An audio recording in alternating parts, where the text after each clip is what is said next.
शहादा ग्रामीण रुग्णालयाला अनेक गावांचा संपर्क आहे। रुग्णांना उत्तम सुविधा मिळावी यासाठी ग्रामीण रुग्णालयाची सुसज्ज इमारत देखील आहे। मात्र रुग्णांना उपचार देण्यात आरोग्य यंत्रणा अकार्यक्षम आहे असं चित्र निर्माण झालंय। या रुग्णालयातील एक गंभीर प्रकार समोर आला आहे।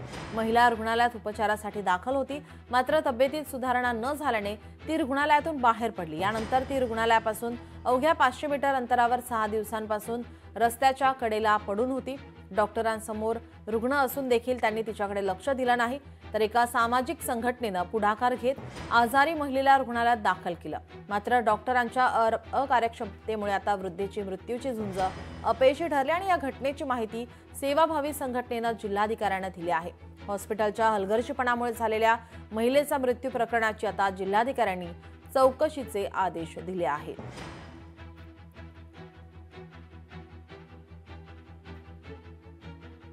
आपले प्रतिनिधी विशाल ठाकूर आपल्यासोबत जोडलेले आहेत। विशाल, आपण पाहतोय नंदुरबारच्या शहादामध्ये वृद्ध महिलेचा मृत्यू झालेला आहे, मात्र डॉक्टरांच्या निष्काळजीपणामुळे हा मृत्यू झाल्याचा आता आरोप होतोय। नीलम, नक्कीच काही तासांपूर्वीची ही घटना आहे। नंदुरबार जिल्ह्यातील शहादा तालुक्यामधील ग्रामीण रुग्णालयातले हा प्रकार आहे। आणि ज्यावेळेस ही वृद्ध महिला 5 दिवसापासून रस्त्यावर पडून होती, त्यावेळेस इन्कलाब फाउंडेशनच्या काही पदाधिकाऱ्यांनी गोष्ट कळाल्यानंतर त्यांनी तिथे येऊन चौकशी केल्यानंतर डॉक्टरांनी देखील उडाउडीची उत्तर दिले। आणि आपण लोकशाहीच्या माध्यमातून नंदुरबार जिल्ह्यातील याच आरोग्य यंत्रणेच्या अनेक बातम्या समोर आणल्यानंतर जिल्हाधिकाऱ्यांनी देखील यावेळेस चौकशीचे त्यावेळेस आदेश दिलेले आहेत। परंतु गंभीर बाब म्हणजे लाखो करोड रुपये खर्च करून आरोग्य यंत्रणेवर पैसा खर्च केला जातो, पण आदिवासी बांधवांना पाहिजे त्या पद्धतीने या सुविधा मिळत नाही, आरोग्य सुविधा मिळत नसतो। अनेक वेळेस अतिदुर्गम भागांमध्ये पाहायला गेलं तर महिलांना अडचण होतं।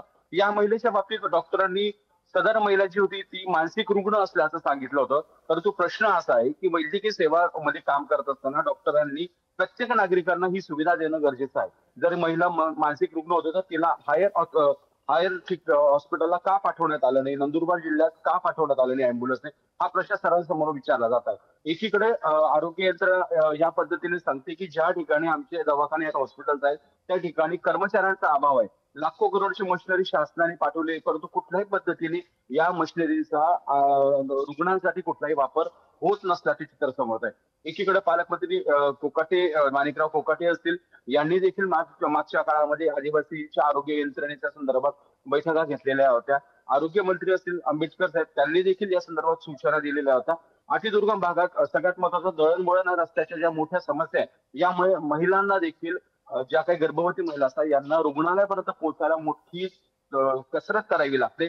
अँब्युलन्स पोहोचत नसल्याने बांबूच्या सहाय्याने या महिला येत असतात। आता ही जी घटना आहे ही 100% पाहायला गेलं तर माणुसकीला काळीमा फासणारी आहे।